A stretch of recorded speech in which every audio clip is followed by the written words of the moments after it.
Day 32 of our 60 days of basic networking. Let's go!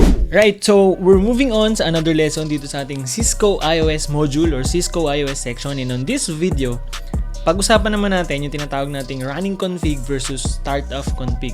Ito rin yung isa sa mga critical part na tinatawag nating Cisco iOS or Cisco Inter-Network Operating System. So, we're gonna see the characteristics of each and then we're gonna see them in action. Right? So, let's go. Okay, so kapag sinabi nating running config, from the word itself, it's the one that is running on the device. So, it's saved on a read access memory or RAM. Okay, ibig sabihin, like a normal PC or a normal desktop, di ba? Once you're just staring on the screen, kapag may ginagawa ka, it's save on the RAM. Kapag hindi mo sinave yung ginagawa mo, tapos nawala ng kuryente, namatay, deads. Wala na yon, di ba? So, it's the same with running config. Nandun lang siya, temporary lang siya, kung saan, while you're using the device. For example, you made changes on the Cisco router or switch, hindi mo sinave, nawala ng kuryente, nag-reboot, mawawala yung ginawa mo.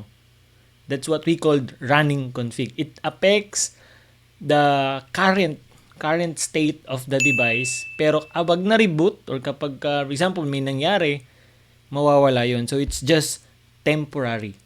You get this? So, kailangan mong i-save yung startup config mo para mapunta dun sa tinatawag nating, kailangan mong i-save yung running config mo para mapunta or maging startup config. Ma-save doon sa startup config. So, ang indication or ang command para makita natin yung current running config ng isang device, Cisco or switch, or Cisco router or switch, is yung command na show run or show running config. So, mamaya ipapakita ko sa inyo. Right? So, now, let's talk about yung tinatawag nating or show running config. Let's talk about yung tinatawag nating startup config. Okay? So, this is just two types of configuration na nagpapatakbo, di ba? Nagpapatakbo dun sa mga routers and switches natin. Kasi yung mga ginagawa natin, yung mga script, yung mga command, sinisave natin yun sa device. Right? Now, or ina-apply natin yun sa device. Kapag hindi natin sinave, while the device is running, ang tawag natin doon, running config. Kapag sinave natin, and then the device reboots, di ba ang nangyayari, pinag-usapan natin dun sa boot process, niload niya yung iOS, and then yung iOS, hinahanap niya yung startup config. Kasi si startup config is what basically saved on the device itself or the NVRAM, yung pinaka-specific location niyan. So, parang hard drive yan ng router natin. Right? And then, since it's saved on the device, kahit mamatay or kahit mag-reboot, yung pa rin yung pinupull up niya na configuration. So, let me give you an analogy. For example, in your PC right now, di ba? Nagta-type in ka sa, sabihin na natin, nagta-type ka sa Word, Microsoft Word, di ba? Nasa RAM yun, yung current state nun. Pag hindi mo sinave yung document mo na yun, after mawalan ng kuryente, for example, mawawala yun. Di ba? You get this? Pero pag sinave mo, yung file mo, for example, sa desktop, mariretrieve mo yun. So, it's the same thing with this. Okay? Startup config, na-save yung configuration dun sa device mismo. Running config, no. Ginagawa mo lang siya habang tumatakbo or habang buhay yung device. Kapag hindi mo sinave yan, after reboot, mawawala yan. Alright? Now, si startup config, since nakasave siya dun sa device, hindi siya temporary katulad ng running config. Alright? So, yun yung pinakamalaking pagkakaiba or kumbaga characteristics nila. Take note na this one is the one that's currently running on the device. For example, we're looking at the command prompt and CLI right now. Mamaya papakita ko sa inyo. That's basically the running config. Pag sinave mo yun, like say for example, nag-type ka ng write mem or write, o kaya naman copy running startup config, that will make the running config your startup config. Make sense? So, let's go ahead and see. Ito yung common commands or commands para makita mo yung startup yung startup config. Yan. So, nakikita mo yung packet tracer ko, right? So, ang gagawin ko, I'll show you how it works or the difference between the running config and startup config. So, I'm gonna pull up a network device again. So, we're gonna go again with a simple router, 1941. Yan. And then, double-click natin. Puntahan natin yung CLI. Palakihin natin ng konti. You're seeing this, right? Okay, so, ayan. Palakihin natin ng konti. Oops. So as you can see, di ba, katulad ng pinag-usapan natin doon sa boot process, ang mga normal na routers at saka Cisco switches, they go through a boot process. So post or power on self-test. Kung okay yung mga hardware, that's the time it looks for the iOS. And then when it sees the iOS will load its startup configuration. Kasi yun yung nakasave sa device. Now, since itong device na ito is bago, wala pa siyang configuration, wala siyang niloload. So, mamaya I'll show you. Okay, so, para makita natin, para ma-verify natin, kumbaga, we cannot do that. Let's see kung makikita pala natin dito. Okay, show run. So, as you can see, I'm in the user exec or user mode and I cannot type the command show run or show running config. Remember, this is a valid command. Kaya lang, nandun ako sa maling mode or maling hierarchy. So, I need to go to the privilege exec or privilege mode para ma-access or para ma-implement or ma-run yung command na yun. So, again, ang command para makapunta ka from user mode to privilege mode is yung command na enable or pwede ring en for short. So, right now, nakita mo from the greater than sign, nakarating na ako sa pound sign which is the privilege exec. Yun yung indication, di ba? I can type in show run here, and then as you can see, the router shows me its running configuration. Running, this is basically the one that's running on the device. Okay, so ayan, makikita mo interface gigabit Ethernet 0 nya naka-down, walang configuration, pati yung 01, etc. So walang mga naka-configure kasi nga out of the box kung tutuusin dahil kakukuha or kabubuhay lang natin ng packet tracer, kakukuha lang natin ng router. So this is basically the running config. If I look on show startup, for example, config, wala kang makikita dahil nga wala pa namang nakasave doon sa device. Kasi out from the box, wala siyang startup config. Kaya kanina meron tayong configuration dialog kung mapapansin mo. Dahil wala siyang startup config, ayun pinapag-configure niya pa tayo. Right, so now, sabi ko kanina, yung running config, pwede mo siyang i-save sa device para siya yung maging startup config. The way to do that is, by the way guys, you can also visit our official website which is techacademy.ph, and then from there, makikita mo yung mga courses namin. So we have free and premium courses. You can start with the free ones which will give you the same video lessons na nakikita mo dito sa ating 60 days of basic networking.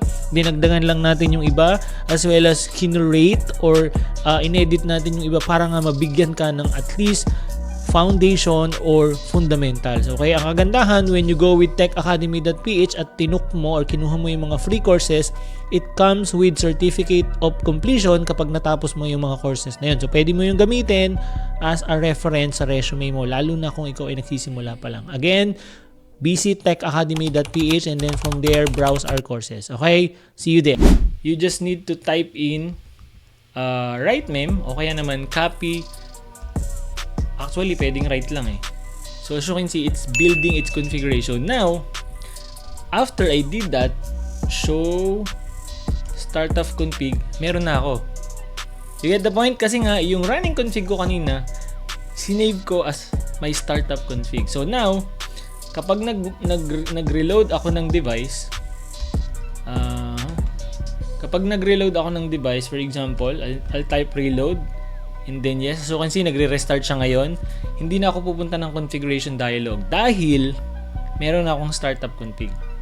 After it loads the iOS, after the router loads its iOS, so you can see, diretso na ako dun sa user exec mode. You get the difference? That's what happens when a router or switch is out from the box. Wala siyang startup config.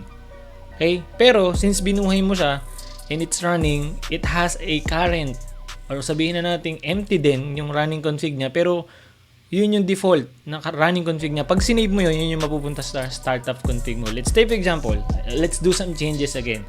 Okay, so from the user exec mode again, I'll tap in en para makapunta sa privilege exec, and then I'll type in conft para makapunta sa what do you call this? Global configuration mode. So sabi natin, running config is temporary, startup config is permanent, kumbaga.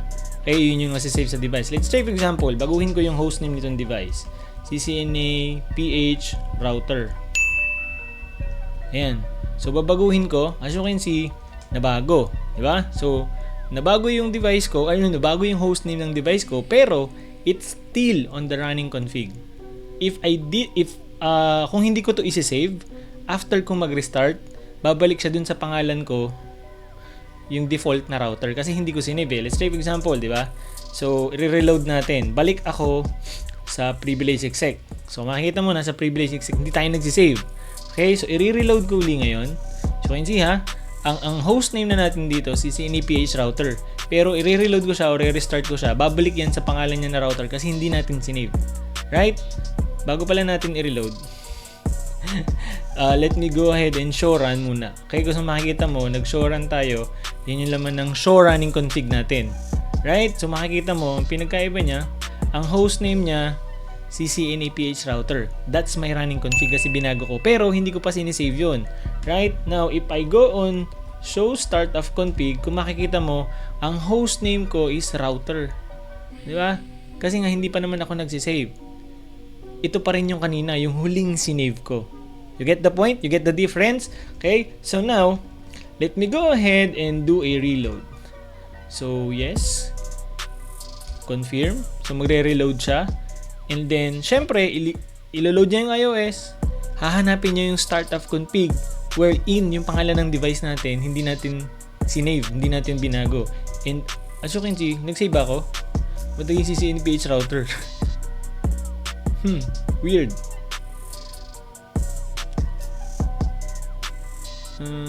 Nose name, router. Okay.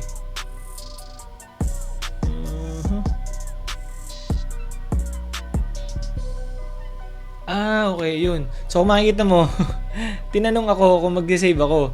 So, that's why, na-save yung pangalan ng router natin. Ulitin natin, okay? So, balik tayo. Global configuration mode, conft, wag kakalimutan. And then, host name, babalik ko dun sa una, router.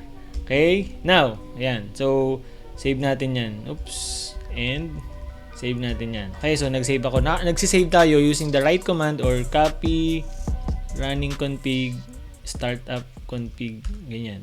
So, ibig sabihin, ayun, sinesave mo yung running config mo into startup config. Now, let's go back dun sa kanina kasi na-save ko pala. Diba? So, ngayon, back to default tayo. Ang pangalan ng device natin is router. I'm gonna go ahead and go to global configuration mode. I'm gonna change its name to CCNA-PH router. Okay, as you can see, and then I'm going to reload the device. So, hindi ko siya isi-save. Okay, kasi nga, pag sinave ko, dinadala niya dun sa start of config. So, inuno ko siya.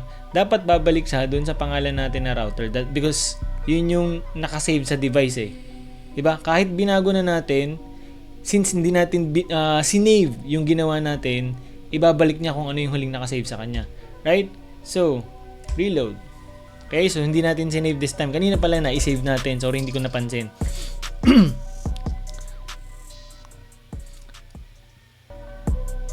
Right? So, as you can see, ayan.